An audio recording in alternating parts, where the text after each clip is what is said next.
రైతులకు ఇచ్చిన హామీని నిలబెట్టుకుంటున్న ప్రభుత్వం మాది. అనంతపురం అర్బన్ ఎమ్మెల్యే దగ్గుపాటి ప్రసాద్ అన్నారు. అన్నదాత సుఖీభవ పీఎం కిసాన్ రెండో విడత చెక్కుల పంపిణీ కార్యక్రమంలో ఆయన పాల్గొన్నారు. తపోవనం సమీపంలోని కెనాల్ వద్ద ఉన్న రైతు భరోసా కేంద్రంలో జరిగిన ఈ కార్యక్రమంలో ఆయన ముఖ్య అతిథిగా పాల్గొన్నారు. 371 మంది రైతులకు గాను 24,73,000 రూపాయల మెగా చెక్కును రైతులకు అందజేశారు. ఈ సందర్భంగా ఎమ్మెల్యే దగ్గుపాటి మాట్లాడుతూ మాది రైతు పక్షపాత ప్రభుత్వం అన్నారు. ఎన్నికల ముందు చెప్పినట్లుగా సూపర్ 6 లో భాగంగా ప్రతి రైతుకు 20,000 రూపాయలు ఆర్థిక సాయం చేస్తున్నామన్నారు. ఇందులో మొదటి విడతలో 7,000 అందించామన్నారు. ఇందులో రాష్ట్ర వాటా కింద 5,000, పీఎం కిసాన్ కింద 2,000 రూపాయలు అందించినట్లు చెప్పారు. ఇప్పుడు రెండవ విడతలో కూడా 7,000 రూపాయలు సహాయం అందిస్తున్నట్లు చెప్పారు. నేరుగా రైతుల అకౌంట్లో ఈ డబ్బు జమ అవుతుందన్నారు. అన్నదాత సుఖీభవ రెండో విడత పంపిణీలో కార్యక్రమంలో భాగంగా ఈరోజు అనంతపురం అర్బన్ నియోజకవర్గంలో ఈ కార్యక్రమం ఏర్పాటు చేయడం జరిగింది. ముఖ్యంగా ఈరోజు గౌరవ ప్రధానమంత్రి నరేంద్ర మోడీ గారు తమిళనాడులో ఈ కార్యక్రమం నిర్వహిస్తే గౌరవ మా ముఖ్యమంత్రి వర్యులు నారా చంద్రబాబు నాయుడు గారు కడప జిల్లా కమలాపురంలో ఈ కార్యక్రమం ఏర్పాటు చేయడం జరిగింది. ఈ కార్యక్రమంలో భాగంగా ప్రతి నియోజకవర్గంలోనూ ఈ రైతు భరోసా కార్యక్రమం, అన్నదాత సుఖీభవ కార్యక్రమం ఏర్పాటు చేయడం జరిగింది. ముఖ్యంగా మేము సూపర్ 6లో భాగంగా ఏదైతే రైతులకు హామీ ఇచ్చామో నెల నెల సంవత్సరానికి 20,000 రూపాయలు రైతులకు జమ చేస్తామని హామీ ఇచ్చాం. దాంట్లో భాగంగా మొదటి విడత 3 నెలల కిందట దాదాపు ఒక్కొక్క రైతుకు 7,000 రూపాయలు జమ చేయడం జరిగింది.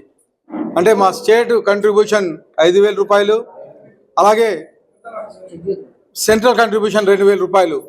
గతంలో కానీ దాదాపు 48,85,000 మంది రైతులు లబ్ధి పొందడమే కాకుండా దాదాపు 3,135 కోట్ల రూపాయలు 3 నెలల కిందట రైతుల అకౌంట్లో జమ చేయడం జరిగింది.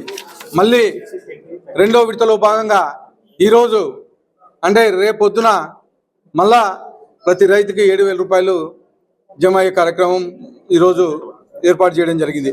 ముఖ్యంగా మా ముఖ్యమంత్రి నారా చంద్రబాబు నాయుడు గారు ఏవైతే హామీలు ఇచ్చారో రైతుకి 20,000 రూపాయలు ఇస్తామని చెప్పడం జరిగింది. దానిలో భాగంగా రెండవ విడత కానీ ఈరోజు గౌరవ ప్రధానమంత్రి గారు అయితే అలాగే గౌరవ ముఖ్యమంత్రి వర్యులు ఈరోజు ఈ కార్యక్రమం ఏర్పాటు చేసి 7,000 రూపాయలు గతంలో మాదిరి కాకుండా డైరెక్ట్గా అకౌంట్లో ప్రతి రైతుకి ఏర్పాటు చేయడం. గత ప్రభుత్వంలో మీరు తెలుగుదేశం కోటేశారని, లేకపోతే తెలుగుదేశం సానుభూతి పరులని ఈ రైతుల్ని తొలగించడం జరిగింది. కానీ మా తెలుగుదేశం ప్రభుత్వం వచ్చిన తర్వాత అలా కాకుండా లబ్ధిదారులు ఎవరైతే ఉన్నారో రైతు అనే ప్రతి రైతుకి ఈరోజు మేము క్యాస్ట్ చూడుకోకుండా, అలాగే పార్టీలు చూడుకోకుండా ఈరోజు క్రెడిట్ చేయడం జరుగుతూ ఉంది. ఇది రెండో విడత భాగంగా దాదాపు గతంలో 7,000, ఈరోజు 7,000, 14,000 రూపాయలు ఈ సంవత్సరంలో జమ చేయడం జరిగింది. ఇంకో కేవలం 6,000 రూపాయలే, అవి కానీ డిసెంబర్లో కానీ జనవరిలో కానీ 6,000 రూపాయలు కానీ క్రెడిట్ చేస్తామని చెప్పేసి తెలియజేయడం జరుగుతుంది. మొత్తం అనంతపురం జిల్లా తీసుకుంటే దాదాపు 188 కోట్ల రూపాయలు అనంతపురం జిల్లా మొత్తం క్రెడిట్ చేయడం జరుగుతుంది. అనంతపురం అర్బన్ నియోజకవర్గం ఒకటే కేవలం మా అర్బన్ మొత్తం రైతులు చాలా తక్కువ, కేవలం 371 మంది మాత్రమే లబ్ధిదారులు ఉన్నారు.